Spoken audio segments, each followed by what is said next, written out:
반갑습니다. 녹색정의당 선임대변인 김수영입니다. 윤 대통령의 상공의 날 기념식 발언과 지역 공약에 대한 평가를 받은 녹색정의당에 대해서 브리핑 두 가지 드리도록 하겠습니다. 첫 번째입니다. 윤 대통령 상공의 날 기념식 발언은 재계를 향한 꼬리 흔들기다. 윤석열 대통령의 재계를 향한 꼬리 흔들기가 도를 넘고 있습니다.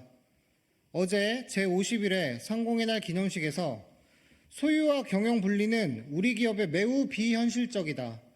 가업 승계가 원활하도록 제도를 개선하겠다는 등 글로벌 상식에 못 미치는 발언을 쏟아냈습니다.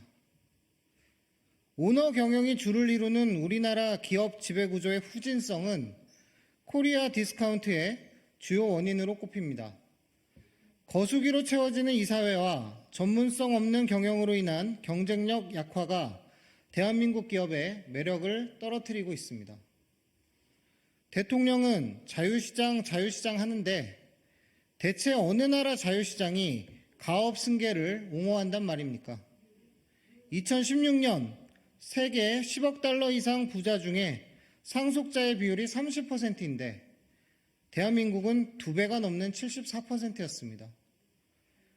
빈약한 사회 안전망으로 인해 창업에 실패하면 인생의 패배자로 전락합니다.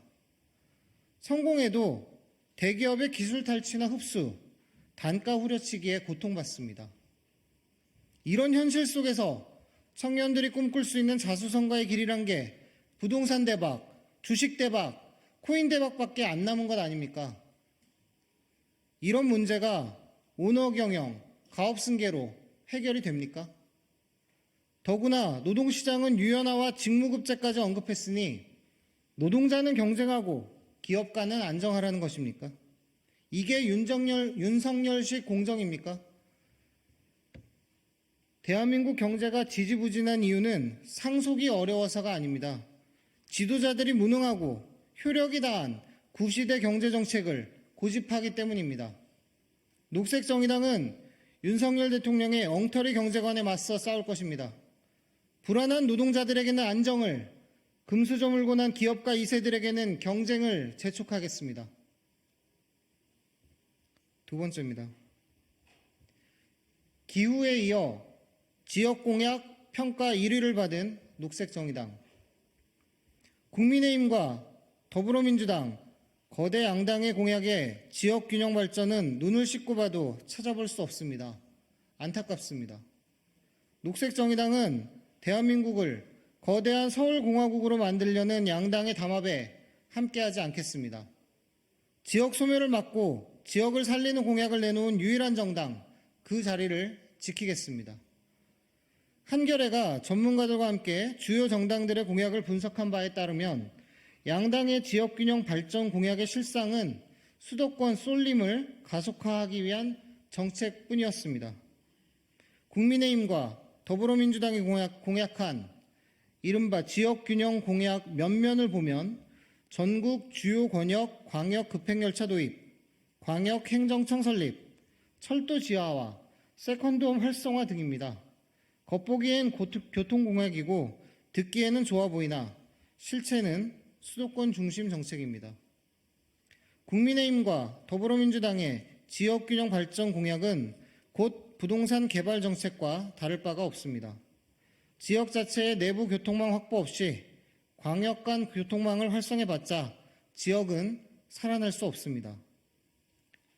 철도 지하화로 인한 토지 가격 상승과 개발 이익은 수도권 소수에게만 돌아갈 것입니다. 거대 양당에게 묻습니다. 양당은 진정으로 살기 좋은 지역 만들기에 대한 비전을 만들 의지도 없습니까? 녹색정의당은 전문가들로부터 지역 소멸에 대한 실질적인 고민이 엿보이는 유일한 정당이라는 성적표를 받았습니다. 교통공약의 경우 전국의 버스와 지하철을 통합해 대중교통 완전 공영제라는 공약은 현실적이면서도 미래지향적이라는 평가를 받았습니다.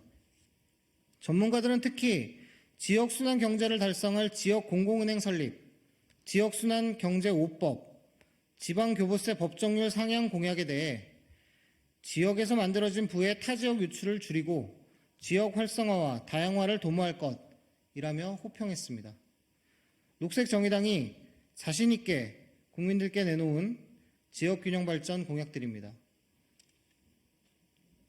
인구 급감의 시기, 지역 소멸은 디스토피아 영화 속 이야기가 아니라 눈앞에 다가온 쓰나미처럼 대한민국을 덮치고 있습니다.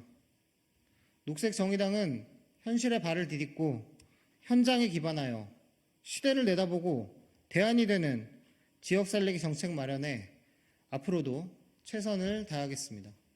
감사합니다.